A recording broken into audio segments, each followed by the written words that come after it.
Ao contrário das rãs verdes, as rãs vermelhas preferem as águas correntes e cristalinas das montanhas às águas paradas das regiões mais baixas. No período do cio, depois do inverno, os machos adquirem uma bela coloração cinza-azulada e percorrem centenas de metros em busca das fêmeas, que são um pouco maiores e de coloração avermelhada.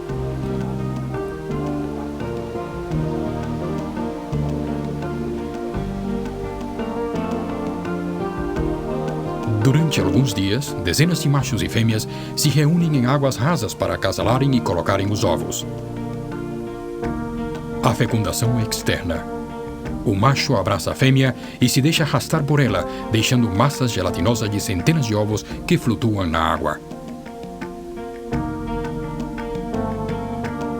O acasalamento comunitário das rãs vermelhas costuma durar poucos dias. O local de reunião é sempre o mesmo, mas a rigidez do clima pode adiantar ou atrasar a festa.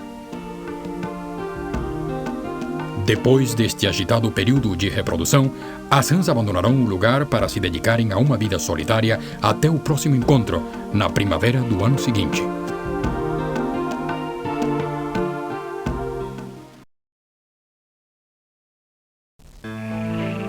Embora as rãs comuns sejam os únicos anfíbios mais ativos durante o dia, a sua atividade sexual é mais intensa na escuridão da noite. Ao contrário do que ocorre com outras espécies de rãs e sapos, o caráter esquivo destas rãs converte-nas em animais difíceis de serem estudados com maior profundidade. Uma noite de lua cheia, um bom foco e uma grande dose de paciência são os ingredientes básicos para conhecer a sua vida íntima. Os machos destas rãs costumam procurar lugares cômodos para emitir o seu canto monótono. Para isso, inflam as suas bolsas bucais situadas em ambos lados da cabeça, o que os diferencia claramente das rãs meridionais e dos sapos. Cada macho ocupa um pequeno território e procura manter os seus competidores distantes. O canto é uma forma de conquistar uma fêmea, mas também serve para comunicar aos demais machos que um território está ocupado. Durante um período, as rãs comuns ibéricas foram consideradas uma variação das rãs verdes europeias. No entanto, estudos mais detalhados demonstraram recentemente que são de duas espécies distintas, com pequenos detalhes que as identificam facilmente. Ainda assim, continua sendo difícil distinguir uma espécie da outra ao observá-la sob a luz da lua em liberdade.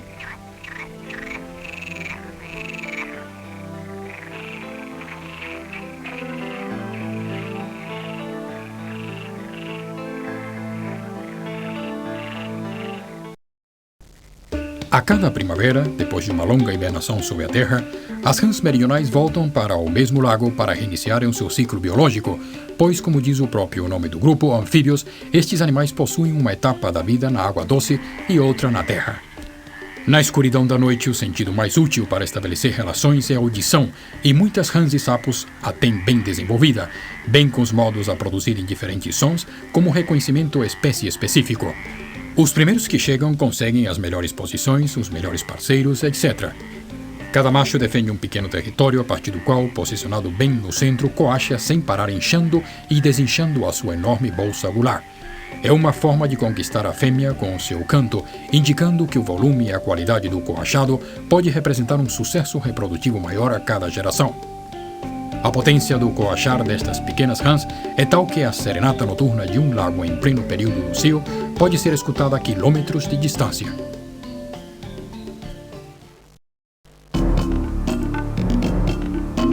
As cores vivas das salamandras advertem dos seus possíveis inimigos das substâncias tóxicas que cobrem a sua pele lisa e brilhante. Estes vistosos anfíbios se alimentam de todo tipo de insetos e pequenos invertebrados que não sejam muito velozes.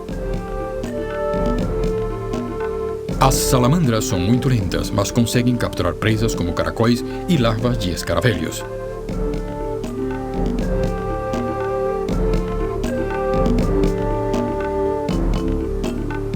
Apesar da sua lentidão, a aproximação à presa é semelhante à dos grandes carnívoros.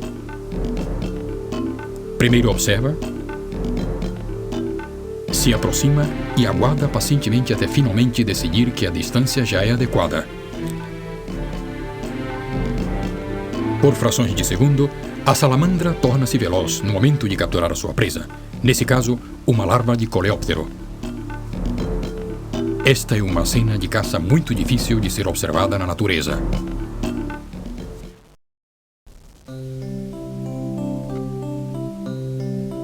Os arroios umbrosos cobertos por uma densa vegetação arbórea constituem o habitat ideal para uma das relíquias herpetológicas, a salamandra rabilonga.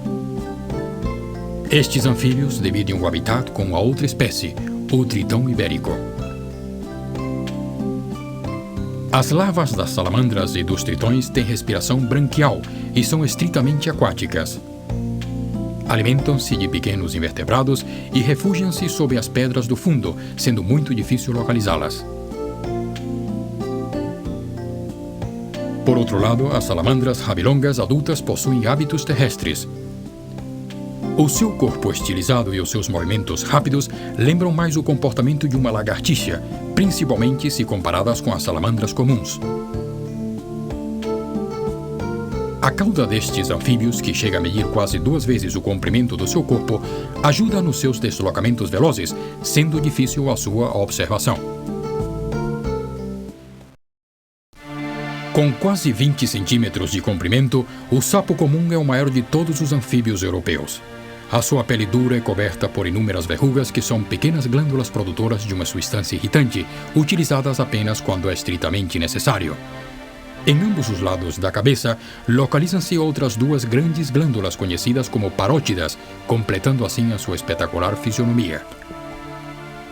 Os sapos comuns têm uma vida completamente terrestre, exceto no período de reprodução. Os machos são menores que as fêmeas. Ambos os sexos vivem separados durante o ano inteiro, até o período de reprodução que faz com que percorram centenas de metros para chegarem nas águas doces onde se reproduzem. Durante este período, os sapos seguem os seus instintos, caminham sem descansar e se esquecem de tomar os devidos cuidados, e por isso muitos acabam sendo atropelados quando cruzam as estradas.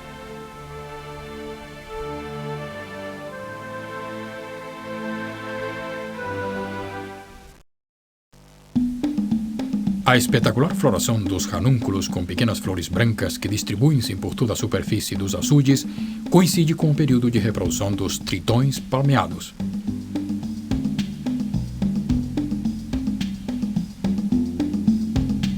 Debaixo da superfície, depois de terem passado o inverno em terra sem praticamente nenhuma atividade, a atividade destes pequenos tritões é tão frenética quanto desconhecida.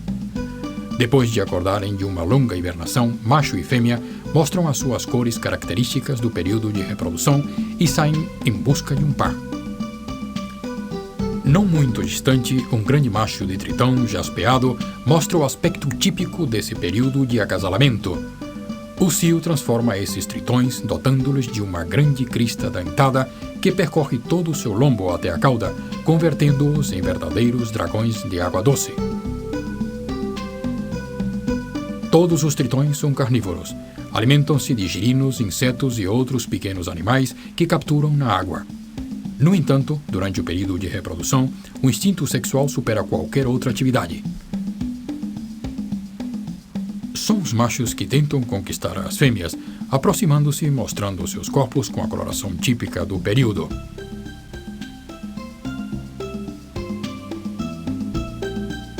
A declaração definitiva de amor é uma série de movimentos ondulatórios da cauda que impressionam até a mais tímida das fêmeas.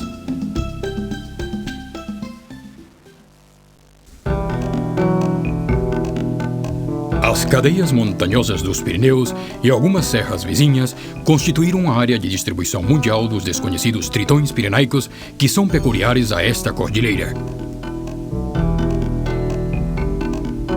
Estes tritões são adaptados para a vida nas águas do degelo e não suportam temperaturas superiores a 15 graus.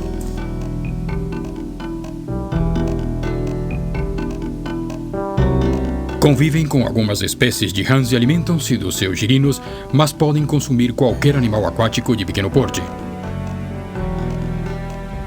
Os tritões pirenaicos preferem os riachos de águas cristalinas, localizados entre 1.000 e 1.500 metros de altitude. Em condições naturais, os seus únicos inimigos são os peixes que devoram as suas larvas. No entanto, a contaminação das águas e a sua captura intensa dizimaram muitas populações e quase foram extintos.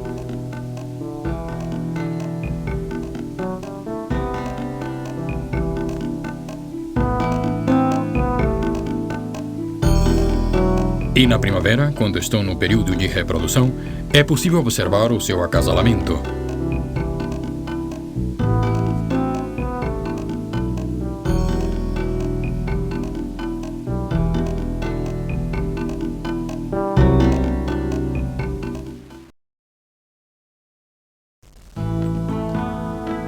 Embora pareçam normais, estes girinos pertencem à última espécie de anfíbia descrita pela ciência no continente europeu, a rã pirenaica.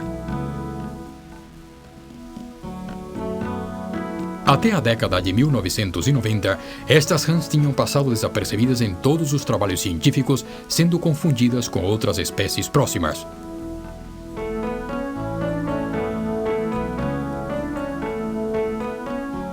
Os descobridores deste batráquio encontraram os primeiros exemplares no Pirineu de Huesca, Espanha. Imediatamente capturaram algumas larvas para o estudo em laboratório e em seguida comprovaram que se tratava de uma espécie muito diferente da que até então era conhecida.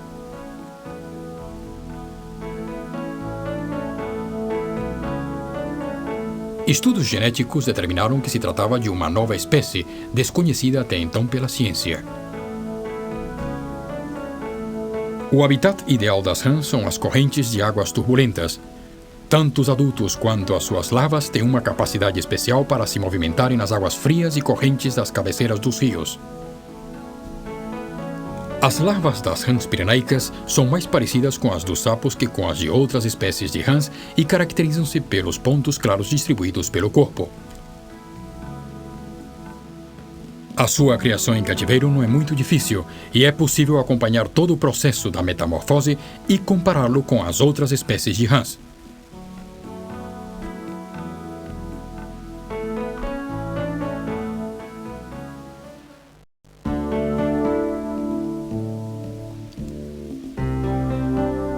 As primeiras notícias sobre a existência de uma espécie de anfíbio endêmico das Ilhas Baleares surgiram em 1977, com a descoberta dos fósseis de um pequeno sapo desconhecido pelos cientistas. Naquele momento, ninguém poderia imaginar que as abruptas torrentes da Serra de Tramontana, na ilha de Maiorca, tinham conservado durante milênios uma pequena população pertencente à mesma espécie dos fósseis recém-descobertos.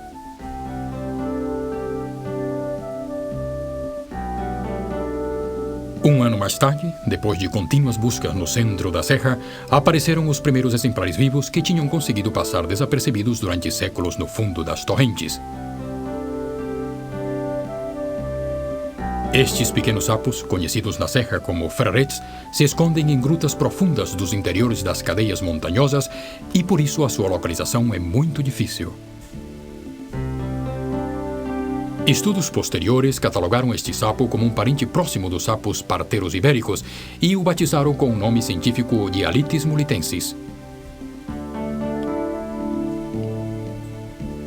Os girinos dos frarets desenvolvem-se em pequenas poças de água parada que se mantêm inclusive no verão, desde que elas se mantenham um pouco úmidas. Pouco depois da sua descoberta, os cientistas realizaram um censo para conhecer a distribuição da espécie. Ao mesmo tempo, foram capturados alguns exemplares para serem iniciados projetos de criação em cativeiro. Atualmente, apesar da população de frarets adultos não superar os 2.000 exemplares, o conhecimento científico da espécie e o sucesso dos projetos de criação parecem garantir a sua sobrevivência.